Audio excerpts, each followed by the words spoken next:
Hello friends, स्वागत है मेरे यूट्यूब चैनल में। आज हम पढ़ेंगे 7th क्लास का चैप्टर नंबर 4 और चैप्टर का नाम है the cop and the anthem. Cop का मतलब पुलिस वाला और एंथम का मतलब है प्रार्थना।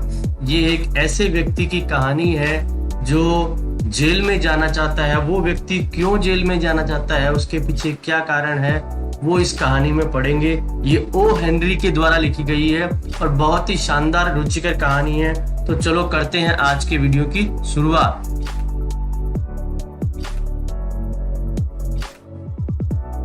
इस कहानी का जो मुख्य पात्र है उसका नाम है सोपी। सोपी जो है मेडिसन स्क्वायर में बैठा हुआ है, वो पार्क में बैठा हुआ है। पक्षी यहाँ से वहां उड़ रहे हैं, दक्षिण दिशा से पक्षी धीरे धीरे इस तरफ आ रहे हैं। लोगों ने कोट पहनना शुरू कर दिया है और सोपी जो है वो पार्क के अंदर बिल्कुल थोड़ा बेचैन हो रहा है और इससे लगता है कि सर्दियां जो है वो आ चुकी हैं। सोपी को चारों तरफ ऐसे संकेत दिखाई दे रहे हैं जिससे आने वाली ठंड जो है वो बड़ी ही खतरनाक होने वाली है। और सोपी के मन में ये विचार आ रहा है कि मुझे आने वाली ठंड के लिए कुछ न कुछ बचाव के उपाय करने ही होंगे, वरना ऐसी कड़ाके की ठंड में मैं बाहर नहीं रह पाऊंगा। इन्हीं विचारों के साथ में वो पार्क में बेचैन है और यहाँ वहाँ घूम भी रहा था। सोपी के दिमाग ने ये जान लिया था कि अब वो समय आ चुका है जब मुझे इस ठंड के बचाव के लिए कोई न कोई उपाय करना ही पड़ेगा, वरना मैं इस ठंड में जिंदा नहीं रह पाऊंगा। सोपी की जो उम्मीदें थी इस ठंड में वो बहुत बड़ी नहीं थी। वो किसी जहाज में यात्रा नहीं करना चाहता था, वो दक्षिण में आसमान की तरफ नहीं जाना चाहता था, न ही वो बे ऑफ नेपल्स की तरफ जाना चाहता था। उसकी केवल एक ही इच्छा थी, 3 महीने वो ब्लैकवेल आइलैंड पे जेल में बिताए, क्योंकि 3 महीने अगर वो वहां रहेगा तो उसे मुफ्त खाना मिल जाएगा और रात को सोने के लिए आरामदायक जगह भी मिल जाएगी। ये 3 महीने बहुत ही ठंड से उसे बचा लेंगे और पुलिस वालों से भी उसे बचाए रखेंगे।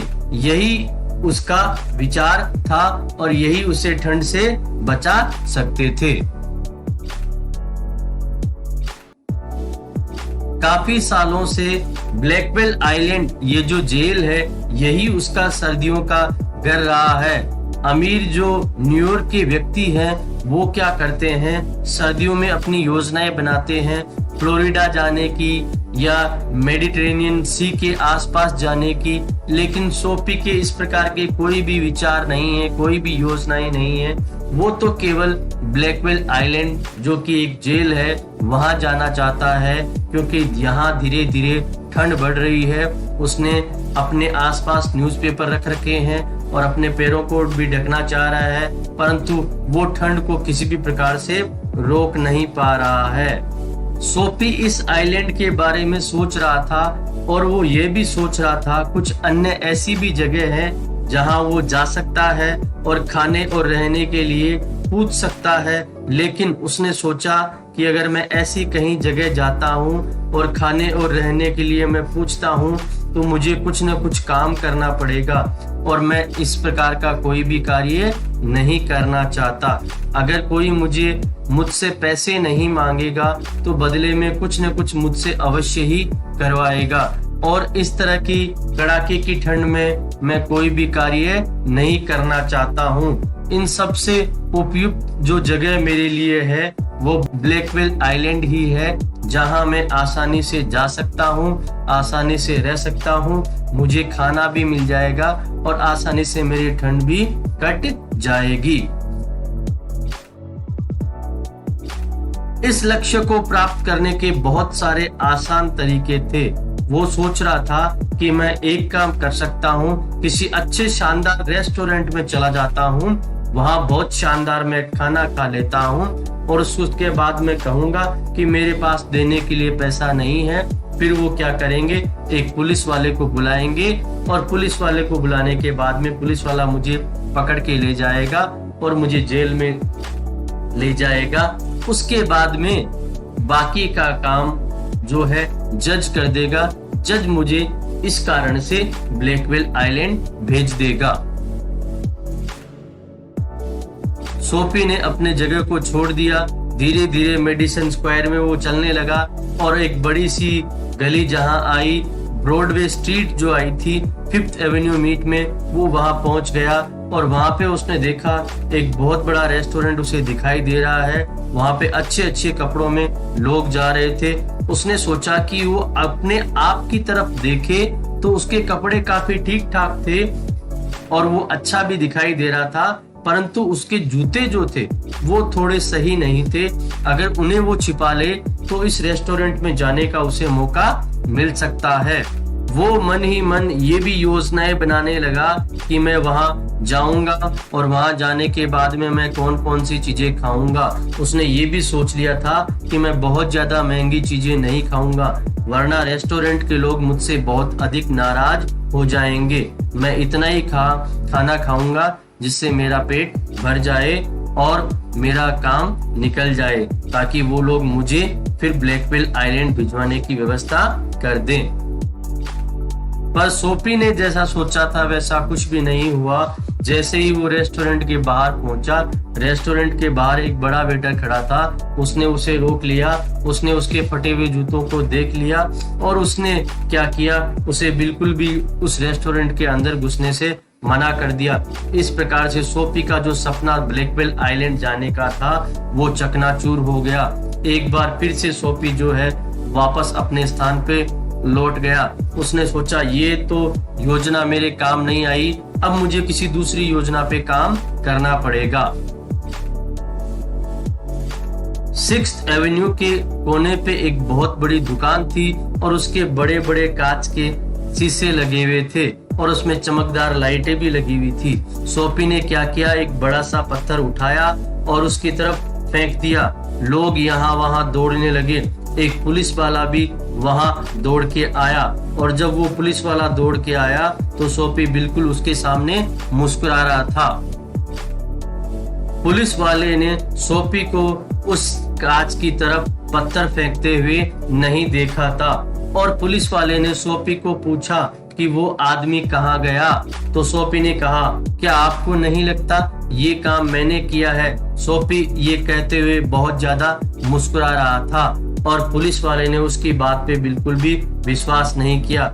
उसके बाद में पुलिस वाले ने क्या किया, दूर एक आदमी दौड़ता हुआ दिखाई दिया। तुरंत पुलिस वाला उसके पीछे दौड़ के चला गया। इस एक बार फिर से सोफी की जो ब्लैकवेल आइलैंड जाने की योजना थी वो असफल हो गई। वो सोच रहा था कि आज मेरा भाग्य ही बहुत खराब है, बार बार मेरे प्रयास असफल हो रहे हैं। अगली गली में एक छोटा रेस्टोरेंट था जो पुराने वाले रेस्टोरेंट की तरह बहुत आलीशान तो नहीं था, लेकिन मध्यम वर्गीय लोग यहाँ जाया करते थे। वहाँ का खाना भी इतना स्वादिष्ट नहीं होता था, परंतु सोफी ने सोचा कि मैं क्या करता हूँ, यहाँ चला जाता हूँ, यहाँ मुझे कोई भी नहीं रोकेगा। और वो वहाँ चला गया और वहाँ जाने के बाद में उसने खाना खाया और खाना खाने के बाद में उसने क्या किया, उसने कह दिया कि मेरे पास तो पैसा नहीं है, तुम लोग क्या करो, जाके पुलिस वाले को बुला लो और पुलिस वाला मुझे पकड़ के जेल में डाल देगा।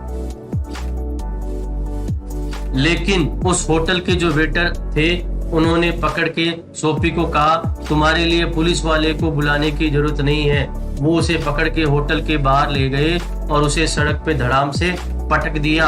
अब सोफी एक बार फिर से असफल हो गया। सोफी सोच रहा था कि मैंने इतना बड़ा काम कर दिया, अब तो मुझे पक्का ही ब्लैकवेल आइलैंड भेज दिया जाना चाहिए था, परंतु इस बार फिर से उसके असफलता ही हाथ लगी। सोफी सोच रहा था कि पता नहीं क्या हो रहा है, मैं बार बार प्रयास कर रहा हूँ परंतु सफलता मेरे बिल्कुल भी नजदीक नहीं आ रही है।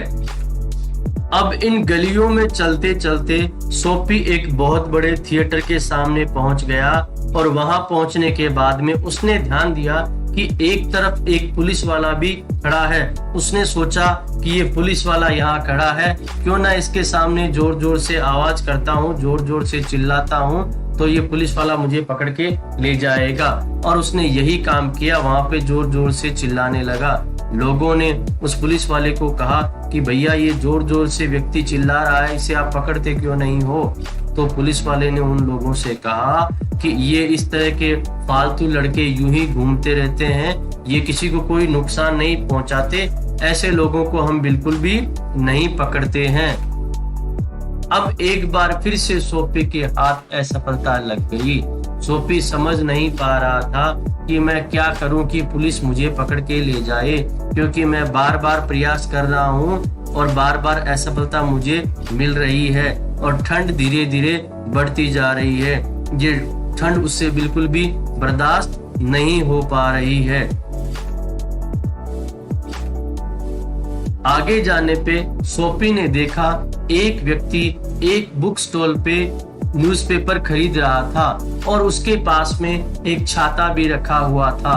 सोफी ने सोचा क्यों न मैं इसका छाता चुरा लेता हूँ और फिर मुझे पुलिस पकड़ के अवश्य ही ले जाएगी। सोफी वहां तुरंत गया, उसने उसका छाता लिया और वो दौड़ के इस तरफ आने लगा।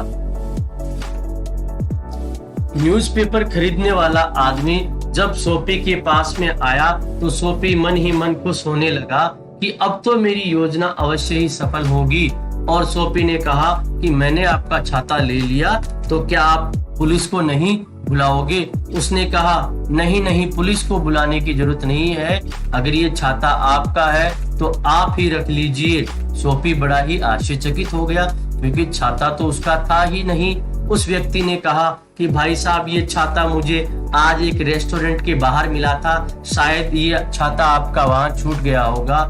चलो इस बात को यही समाप्त करते हैं और आप अपना छाता ले लीजिए, इसमें पुलिस का कोई भी लेन देन नहीं रहेगा।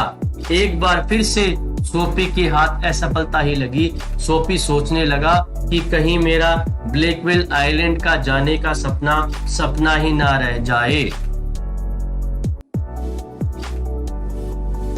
अब सोफी फिर से इन गलियों में घूमने लगा। वो सोचने लगा कि मैंने कितने प्रयास करके देख लिए, परंतु कोई भी प्रयास मेरा सफल नहीं हो पा रहा है और ठंड धीरे धीरे बढ़ती जा रही है।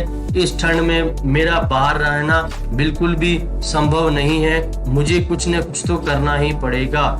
जैसे जैसे वो आगे बढ़ता गया, उसे एक मकान दिखाई दिया। वो मकान उसे काफी जाना पहचाना दिखाई दिया।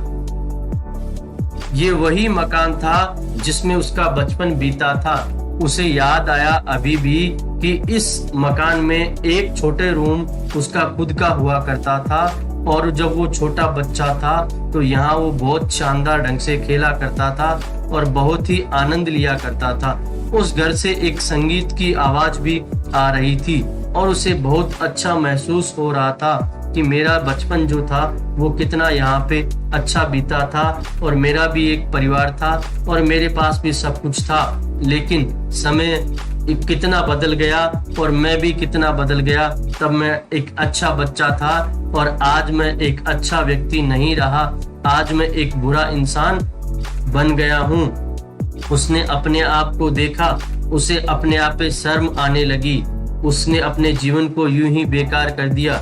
उसकी बेकार इच्छाओं ने और उसके बेकार कामों ने उसे कहीं का नहीं छोड़ा और धीरे धीरे उसका मन जो है वो भारी होने लगा। उसे अपने आप पे शर्म आने लगी। उसकी आत्मा में एक तरह का बदलाव आ रहा था। उसने सोचा था मुझे इस गंदगी के कीचड़ से बाहर निकलना पड़ेगा, मुझे अपने आप को एक अच्छा इंसान बनाना पड़ेगा। वो अब अच्छा सोचने लगा। वो ब्लैकवेल आइलैंड के सपने को छोड़ने लगा। उसने सोचा मैं एक अच्छा इंसान बनूंगा, मैं मेहनत करूंगा। एक बार किसी व्यक्ति ने मुझे किसी काम के लिए कहा था, मैं कल ही जाकर उस व्यक्ति को ढूंढूंगा और मैं उसके पास जाके वो काम करूंगा और मैं अब आगे जाके कोई गलत विचार नहीं करूंगा, चोरी वगैरह कुछ भी नहीं करूंगा और ब्लैकवेल आइलैंड का सपने तो मैं बिल्कुल भी नहीं लूंगा। जब ये सारी बातें उसके मन में चल रही थी तो सोफी के पास में एक पुलिस वाला आया और उसने कहा कि अरे भैया तुम यहाँ पे क्या कर रहे हो।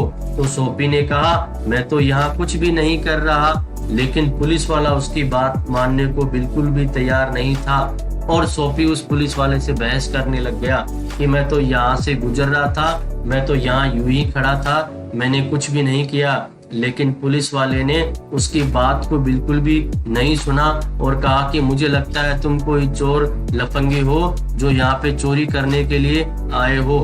सोफी उससे बहुत ज्यादा बहस करने लगा और न्यूयॉर्क के पुलिस वालों से अगर आप बहस करते हो तो वो आपको बिल्कुल भी नहीं छोड़ते हैं। पुलिस वाले ने उसको तुरंत पकड़ लिया और पकड़ के उसे जेल में डाल दिया। अगले दिन उसे कोर्ट में ले जाया गया और कोर्ट में जो जज साहब बैठे थे उन्होंने कहा ये व्यक्ति जरूर ही गलत इरादों से वहां उस गली में घूम रहा था, इसे क्या करो तुरंत ही 3 महीने की सजा दी जाती है, इसे 3 महीने ब्लैकवेल आइलैंड में काटने पड़ेंगे।